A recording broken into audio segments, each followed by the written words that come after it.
हमारे देश में कुछ ऐसे लीडर्स हैं जो सत्ता पाने के लिए अपना जमीर तक बेच देते हैं, फिर चाहे ये हो या इन सब का सुप्रीम लीडर ये।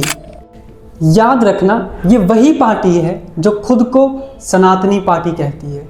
इस वीडियो की शुरुआत मैं 2 लाइन से करना चाहता हूँ। वो लाइन है, कहता रहा खुद को पहाड़ सा मजबूत, पर अंदर से रेत की दीवार निकला। गरीबों की मजबूरी को सीढ़ी बनाकर वो हमेशा खुद का व्यापार निकला।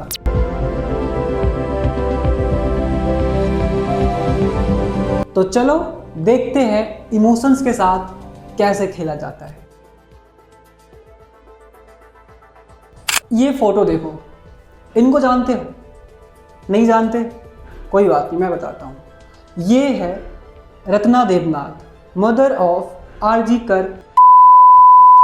वो कोलकाता का याद है जिसमें एक डॉक्टर की जाता है, ये उनकी माताश्री है। बीजेपी वालों ने इनको कैंडिडेट बनाकर पानीहाटी से इलेक्शन में खड़ा कर दिया था कि उनसे वोट जीता जाए। मैं पूछना चाहता हूँ, क्यों भाई? आप स्ट्रॉन्ग लॉस के ऊपर भी तो इलेक्शन लड़ सकते थे। और रही बात स्ट्रॉन्ग लॉस की, तो बिहार पटना में एक नीट एस्पिरेंट के साथ रेप होता है और फिर उनकी जान चली जाती है। क्या कोई एक्शन लिया जाता है? बिल्कुल नहीं, एक्शन जीरो। दूसरा केस उत्तराखंड का है, अंकिता भंडारी, जिनको जबरदस्ती फोर्स किया जा रहा था वीआईपी ट्रीटमेंट के लिए। वो एक होटल में काम करती थी, उस होटल में कोई गेस्ट आने वाले थे वीआईपी, और अंकिता भंडारी को फोर्स किया जा रहा था कि तुम उन्हें वीआईपी ट्रीटमेंट दोगे, और मना करने के बाद खुद की जान ले ली। क्या वहाँ पे कोई इन्वेस्टिगेशन हुआ? नहीं हुआ। तो आपकी स्टेट में खुद की तो हालत खराब है, तो आप दूसरे स्टेट में कैसे किसी को गारंटी दे सकते हो कि मैं आपको जस्टिस दूंगा? अब इनका दूसरा गेम समझते हैं। बंगाल इलेक्शन कैंपेन के टाइम ये महाशय हुगली रिवर में मस्त नज़ारों के साथ फोटो शूट कर रहे थे। ये फोटो शूट करते टाइम क्या आपके दिमाग में, आपके मन में एक जरा सा भी क्वेश्चन नहीं आया, जिस स्टेट में आपकी सरकार है, फिर चाहे वो स्टेट हो या यूनियन टेरिटरी हो, मैं बात कर रहा हूँ यहाँ दिल्ली और यूपी की, आप एक बार इन जगहों की नदियाँ का हालत देख लो, फिर चाहे वो गंगा हो या यमुना हो, कितनी गंदी है। और आप दूसरे स्टेट में आके मस्त फोटो क्लिक करा लो, पहले उनको तो क्लीन करवा लो, फिर आप ये काम करना। इनको तो जानते ही होंगे। हाँ, ये वही महान इंसान है जिनके अकॉर्डिंग दुनिया का पहले एस्ट्रोनॉट हनुमान जी थे। ये एमपीजी बंगाल इलेक्शन टाइम पर बंगाल में मंगलवार के दिन तिलक लगा के, भगवा गमछा ओढ़ के और मछली खा रहे।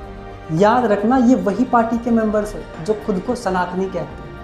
और जब मछली खाते हुए एक रिपोर्टर ने इनसे पूछा कि कैसी है बंगाल की मछली, तो सुनिए इनका जवाब क्या होता है। बंगाल का मछली कैसे है? बहुत स्वादिष्ट है, आप भी खाइए।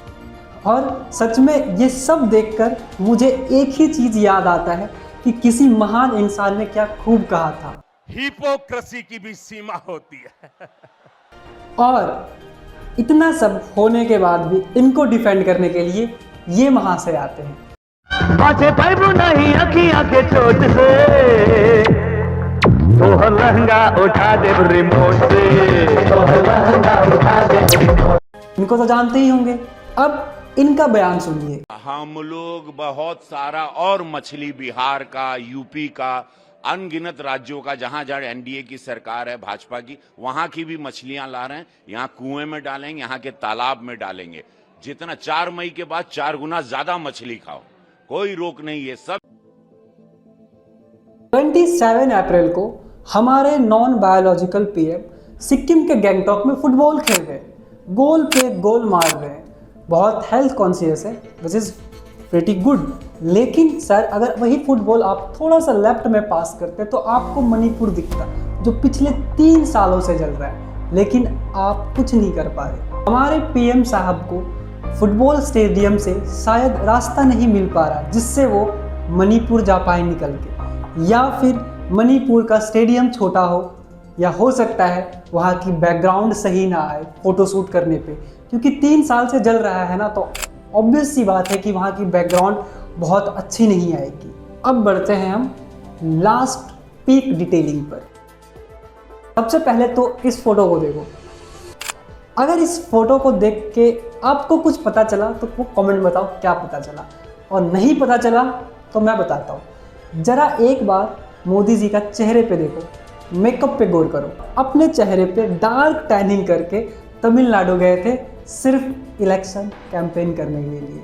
मतलब कि हिपोक्रेसी की भी सीमा होती है। अब मैं क्या बोलूँ। देखो यार, इतना सब देखने के बाद एक चीज़ तो पता चलता है कि पॉलिटिक्स में एक्टिंग तो चलता है, पर इतना भी नहीं कि लोगों को डायरेक्टर ही बदलना पड़े। और दूसरी चीज़ कि लोगों के इमोशंस के साथ खेलना बंद करें, क्योंकि कुछ अंधभक्त को छोड़कर जनता अब इमोशनल फूल नहीं बल्कि क्वेश्चनिंग सिटीजन बन रही है, पर फिर भी उनको सवाल नहीं पूछने दिया जाता।